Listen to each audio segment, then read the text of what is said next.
a tecnologia, mas nós vamos estar aqui sempre firmes e fortes, né? Então, repetindo, boa tarde a todos, sempre agradecendo a oportunidade de trabalho, sempre agradecendo muito de coração o pertencer a essa família maravilhosa que é o SEAS, e hoje nós vamos conversar a respeito do perispírito, a nossa interface divina. Antes de continuar, é importante deixar claro que todas as informações que nós vamos trocar aqui são da literatura espírita, baseada em Kardec e em André Luiz, e em outra literatura intermediária, mas sempre da doutrina espírita. Então, nós temos aqui o seguinte: tudo que existe é Deus, espírito e matéria. Não é isso? Nós aprendemos assim, e não há qualquer dúvida a respeito disso. Inclui-se nesse comentário o fluido universal, que é o plasma divino. André Luiz comenta que o fluido universal é o hausto de Deus, o hausto do Criador, que engloba todas as formas de vida, os conjuntos de galáxias, as criaturas, a família universal, tudo está mergulhado nesse plasma divino, que é o fluido universal. Diz ele que como peixes no oceano. Então, esse plasma divino, quer dizer, que nós acostumamos a entender como o laboratório da natureza, na verdade, a partir dele é que existem as transformações que vão fornecer a matéria nas suas infinitas variações. Por falar em matéria, nós temos a definição de matéria. Essa é a definição espírita. É o laço que prende o espírito, é um instrumento de que este se serve sobre o qual, ao mesmo tempo, exerce a sua ação. Se nós abrirmos um dicionário qualquer, hoje em dia, e procurarmos a definição de matéria, nós vamos encontrar lá que matéria é tudo aquilo que é sólido, líquido ou gasoso, que ocupa lugar no espaço, que tem massa, volume e que fere os sentidos de percepção. Então, aqui começa a diferença, porque nem tudo que existe fere os sentidos de percepção. A ciência, ela é baseada principalmente naquilo que o pesquisador científico pode aferir de acordo com os sentidos dele. Mas nós vamos entender aqui, nesse nosso estudo, que as coisas que não são percebidas é que são a maioria. Definição de espírito, vocês notem aqui, botei essas duas, porque espírito com E minúsculo é o princípio inteligente do universo. Com E maiúsculo é a individualização desse princípio inteligente. Então, Kardec mostrou que, na verdade, nós somos o princípio inteligente individualizado. A vida tem um propósito evolucionário, não é? Nós estamos aqui para alguma coisa. O espírito precisa da matéria e a matéria depende do espírito.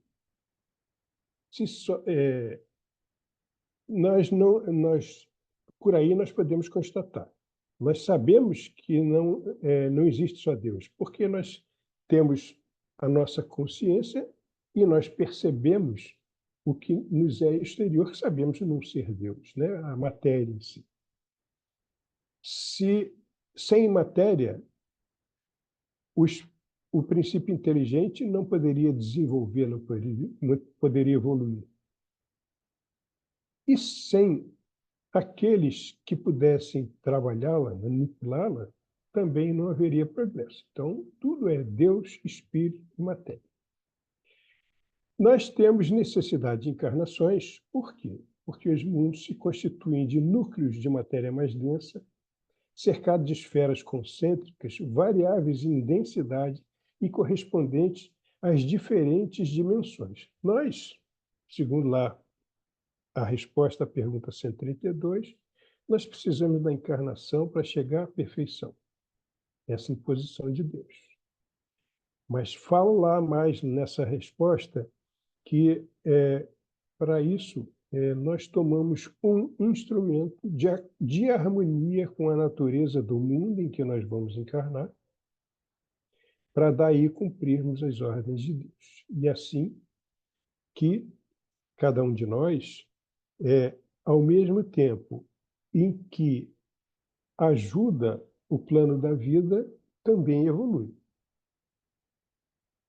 O sistema solar tem mundos terrosos e gasosos. Por que a gente pôs isso aqui? Mostrar que essa densidade desses orbes varia.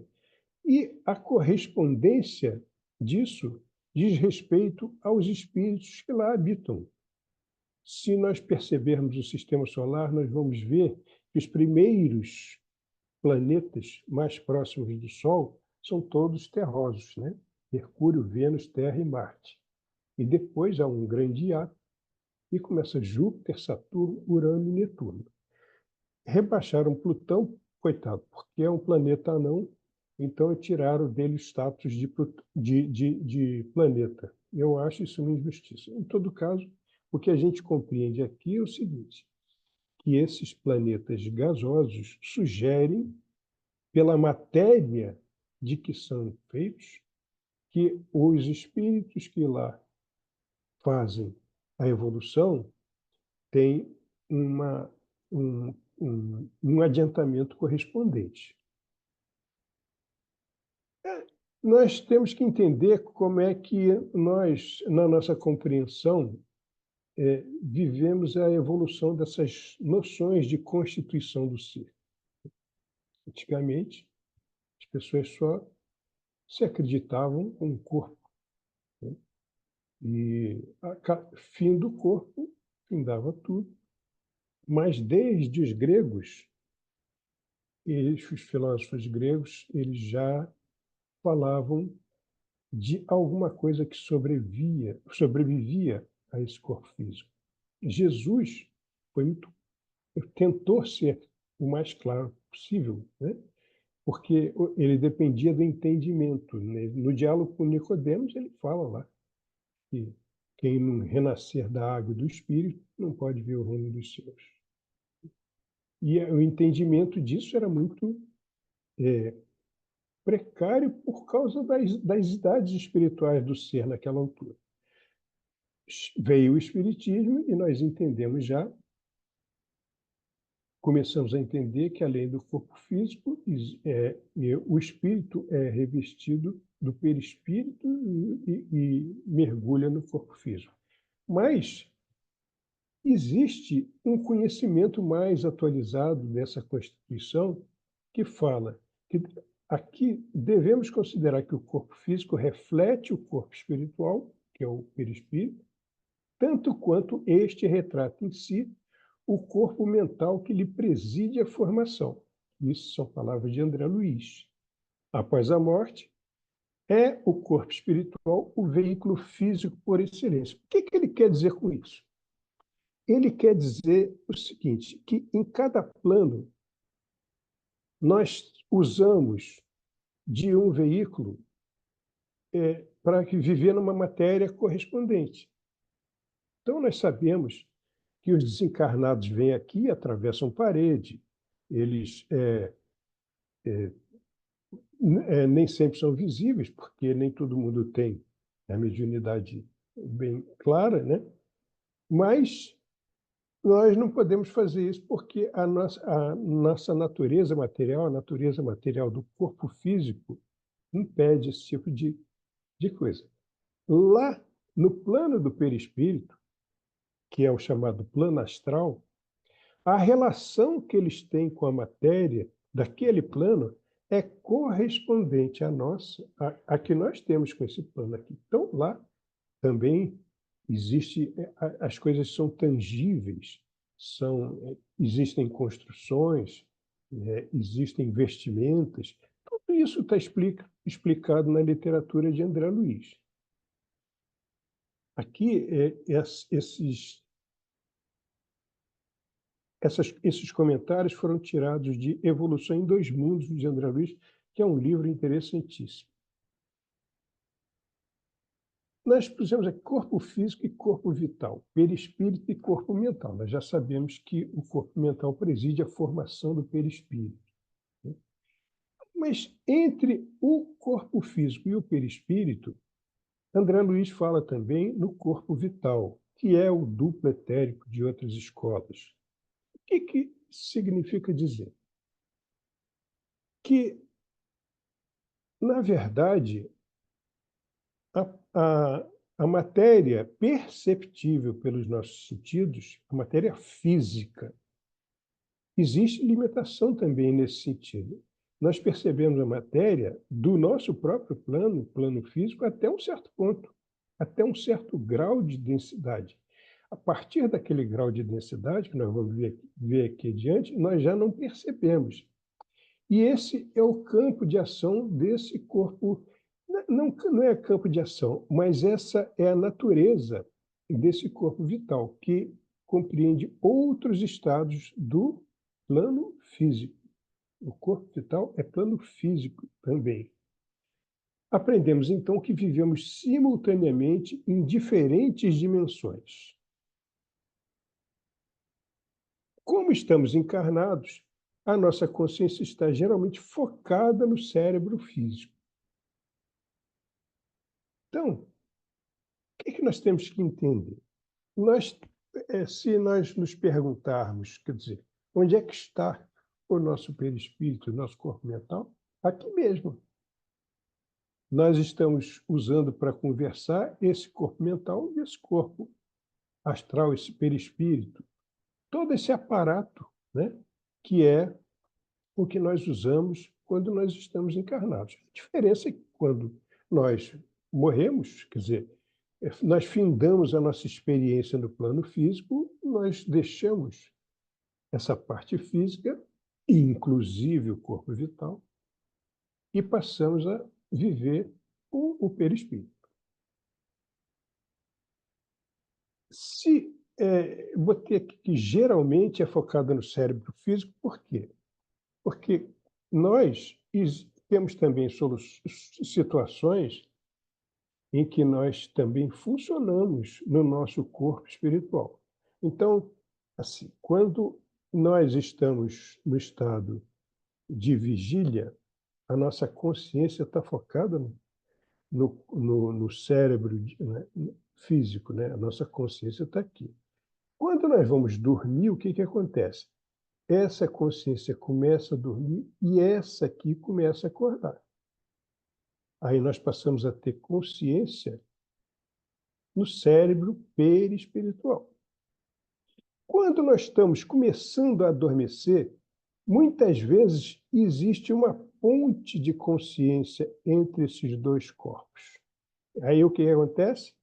É aquela sensação de que a gente está caindo, está morrendo, e que está acontecendo alguma coisa, e leva aquele susto. Ou as pessoas que têm mais mediunidade sonambúlica, elas fazem isso com mais tranquilidade, né?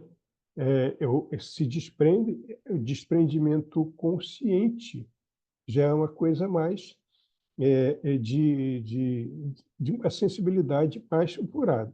Quando nós estamos para acordar, acontece a mesma coisa. A consciência astral do perispírito essa aqui começa a acordar a física, e quando existe essa ponte no retorno à vida de vigília, é aí que, por essa ponte, eu me lembro dos sonhos, me lembro das coisas que eu vivi durante esse estado de sono. e de outras experiências também. Então, normalmente, nós vivemos graus variadíssimos de lucidez desses instantes. Mas isso mostra claramente para nós que nós não somos só esse cérebro físico que está aqui, né? Estados da matéria e correspondência com os veículos do espírito. Vamos ver o tempo aqui, é até 16h45, né? Correspondência com os veículos do espírito. Então, nós temos aqui que o corpo físico denso, ele é do sólido, líquido e do gasoso. Olha, os nossos sentidos, eles percebem bem até o líquido. O gasoso a gente já não percebe tanto. Mas existe ainda os estados do corpo vital, que são esses outros 4 estados da matéria que nós já não percebemos. Nós já não somos nós não somos sensíveis a esses estados. Nós vivemos com esse corpo está em nós, mas nós não percebemos isso.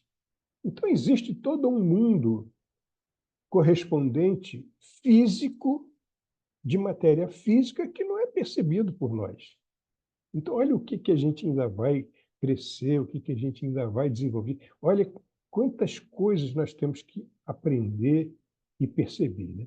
É nesse corpo vital aqui que é produzido o ectoplasma.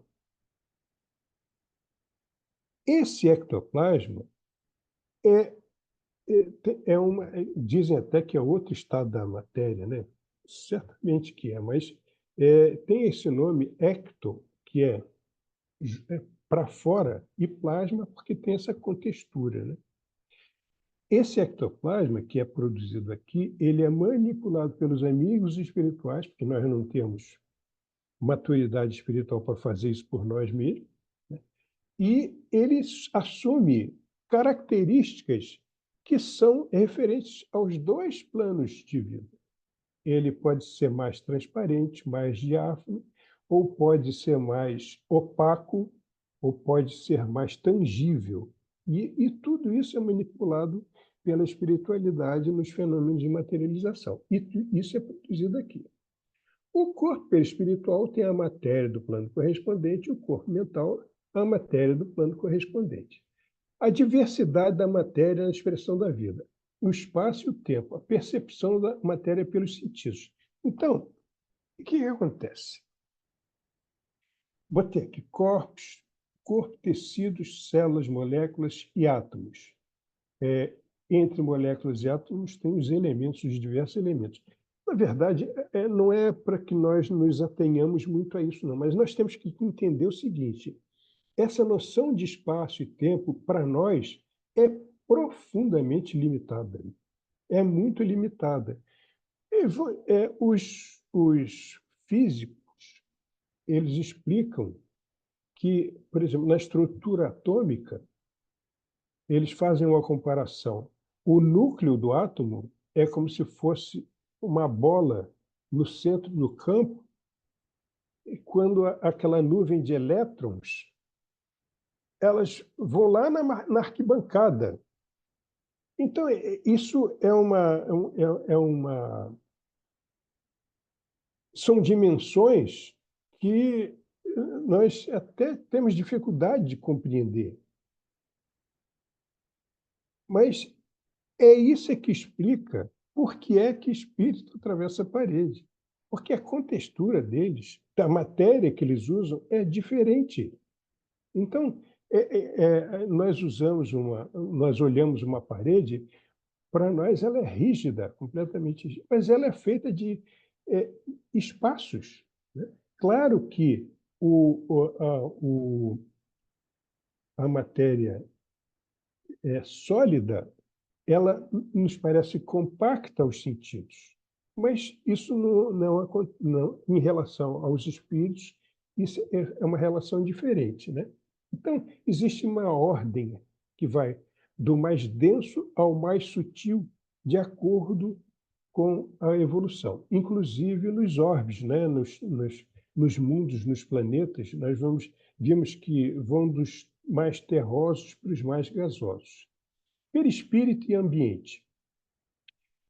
O perispírito é uma condensação do fluido universal em torno de um foco de inteligência. Está na Gênese, quem fala é Kardec, que fala a respeito disso. Aliás, esse 14º capítulo é extremamente interessante e é de se ler e se reler, porque a gente aprende muita coisa ali. Assim, quando encarna em um mundo, o espírito forma um perispírito que vai mudando de qualidade conforme evolui. Então, aqui no plano físico, é tudo, é a mesma matéria, praticamente, né? Você vê num banco de praça, pode estar sentado ali um Francisco de Assis do lado de uma pessoa de um meliante qualquer. Porque o plano físico é de características limitadas. No plano astral, plano do perispírito, não. Lá, a natureza vibratória é de acordo com o estado moral. Então, a gente botou aqui o seguinte, lá, embora no plano físico as coisas não mudem nesse sentido, a não ser a aparência desagradável ou agradável, aqui, no plano do perispírito, existe a parte inferior, que é o umbral, e aquela mais ligada à costa da Terra, né? Da parte física da Terra, o intermediário, que é onde fica nosso lar, e o astral superior. Então, quer dizer, lá existem gradações de tal forma que esse espírito que vive aqui no umbral, ele não consegue ver, nem ver, um espírito que esteja no plano intermediário. Por quê? Porque é uma impossibilidade vibratória. Os sentidos dele são limitados à sua condição, né? Da mesma maneira como um espírito aqui, ele tem dificuldade de perceber aqui. Do mais adiantado, o mais adiantado ele pode vir para o inferior, mas, ao contrário, não é possível. Aqui, perispírito e mediunidade. Então, nós vamos entender aqui o seguinte, olha, como é que acontece isso? Quando existe o fenômeno mediúnico, o desencarnado age sobre o perispírito do encarnado porque os corpos são da mesma natureza, né? Então, essa interação aqui é que vai se expressar e o psicofônico vai falar, o psicólogo vai escrever, ou o que de fenômenos físicos vai levantar a mesa e todas essas coisas. Que há essa interação aqui. Então, o desencarnado não age diretamente aqui. Ele precisa de agir de um corpo que é da mesma natureza dele, né? No processo mediúnico, o espírito comunicante só pode agir sobre um corpo da mesma natureza do seu. Quem leu lá no livro dos médiuns sobre mediunidade animal, compreende que é por esse mesmo motivo que não tem o menor sentido que pensar na interação dessas duas formas de vida, porque a natureza é completamente diferente, a natureza dos corpos é completamente diferente, né?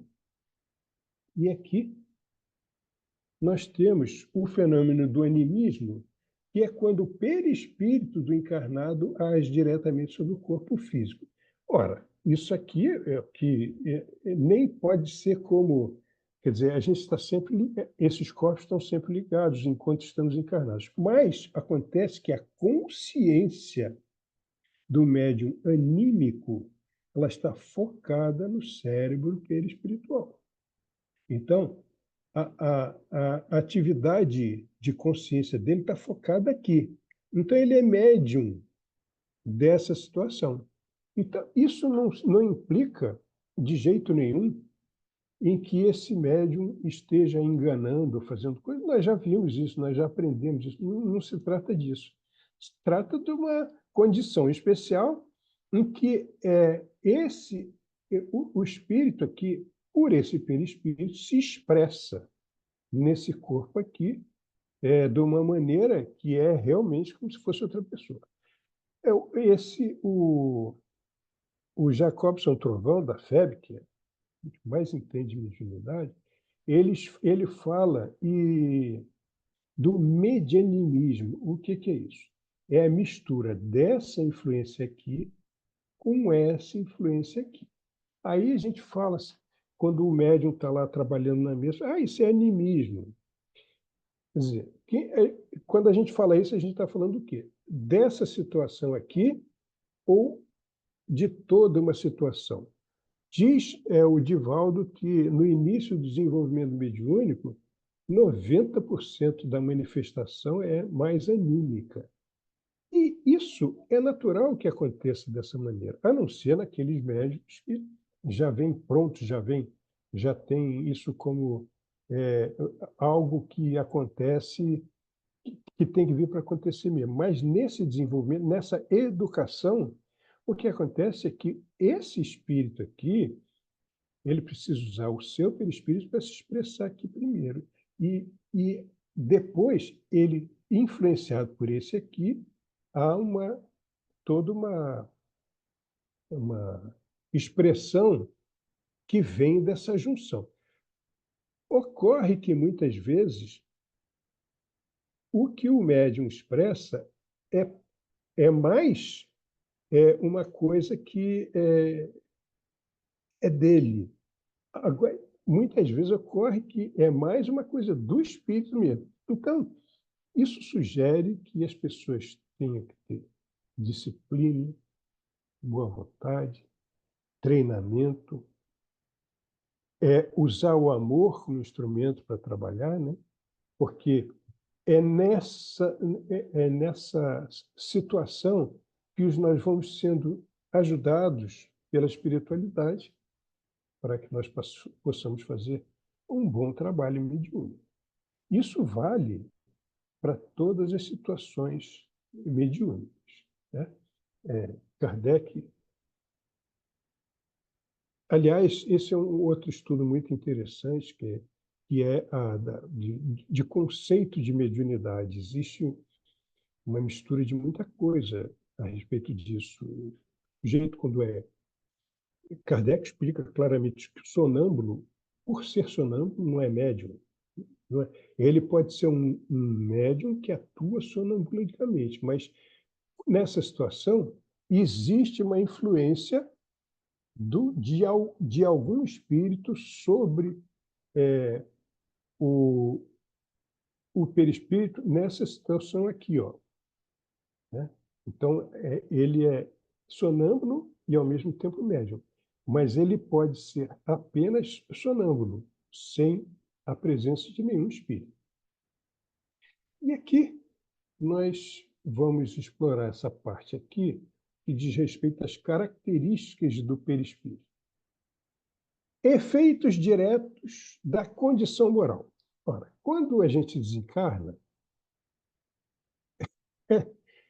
a gente não consegue enganar ninguém mais, porque a minha condição é a minha condição. Isso está ligado à minha moralidade, né?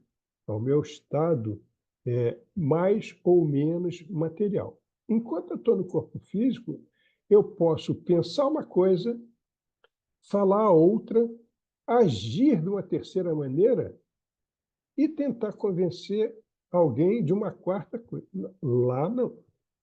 Lá no plano do perispírito, isso não é possível. Não é possível por quê? Porque o que o espírito que está lá, o seu perispírito, no plano astral, ele age de acordo com o seu estado moral. Inclusive, o lugar que ele ocupa é de acordo com o seu padrão vibratório que corresponde ao seu estado moral. Em Obreiros da Vida Eterna, André Luiz descreve lá Casa Transitória de Fabiano, em que ele tenta conversar lá com um trabalhador e o trabalhador simplesmente não o percebe. Por quê? Porque lá essa colônia, essa instituição fica no umbral. E lá eles são tão materializados que eles não conseguem se comunicar mentalmente.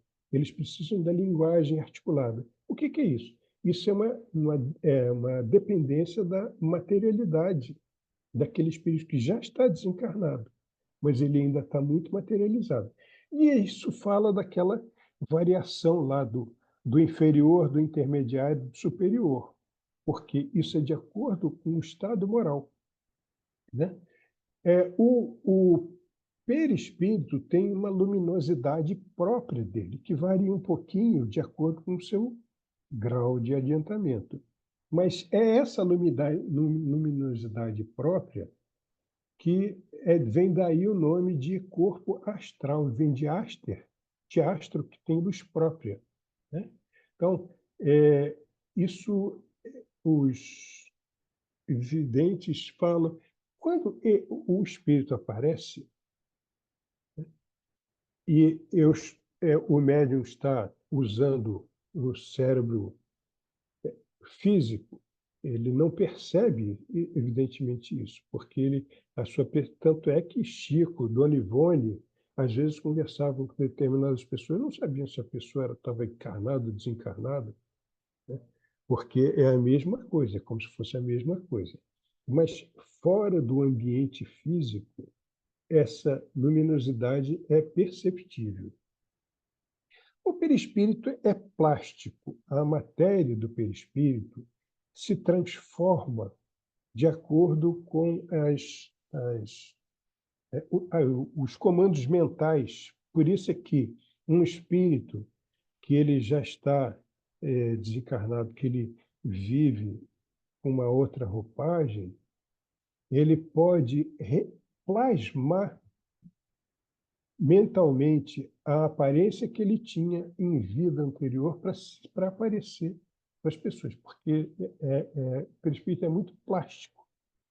Aliás, essa plasticidade confere também ao espírito uma aparência que mostra que é inegável a sua condição moral, que ele não pode esconder isso, porque ele vibra de acordo com essa condição moral. O perispírito registra as ações da vida de encarnação. Então, por isso que nós encarnamos. O plano físico é o plano da ação. Então, nós mergulhamos aqui, e isso nós temos que agradecer muito essa oportunidade, independentemente de qualquer coisa que aconteça aqui, porque aqui a gente adquire a experiência através da ação. Conforme sejam as nossas ações, retas ou não, boas ou não, o perispírito registra essa condição. Quando existe uma insistência muito grande no erro, isso começa a marcar indelevelmente a matriz. Aí, quando desencarna, já volta para lá defeituoso. Aí o que acontece? Lá ele consegue consertar? Não. Ele tem que reencarnar, porque é aqui que ele conserta isso. Nós trabalhamos lá no Ponto de Luz, com os estudos que nós fazemos, isso é mostrado claramente que todas aquelas condições que aqueles espíritos têm por causa do suicídio, eles precisam encarnar para como que limpar o seu perispírito daquela situação. E, infelizmente, com muito sofrimento, né? Com variável sofrimento de acordo com a natureza do ato. Mas o fato é que nós que temos consciência disso, nós temos que aproveitar esse momento para fazer o nosso melhor, para buscar sair daqui melhores do que aqui chegamos, né? O perispírito é o corpo responsável pela capacidade de sentir. Veja, isso é uma coisa, às vezes, que é um pouco difícil de entender. Não é o corpo físico que sente. O corpo físico, o cérebro físico registra o que o perispírito sente. Sem perispírito, o corpo físico não tem como sentir nada, né?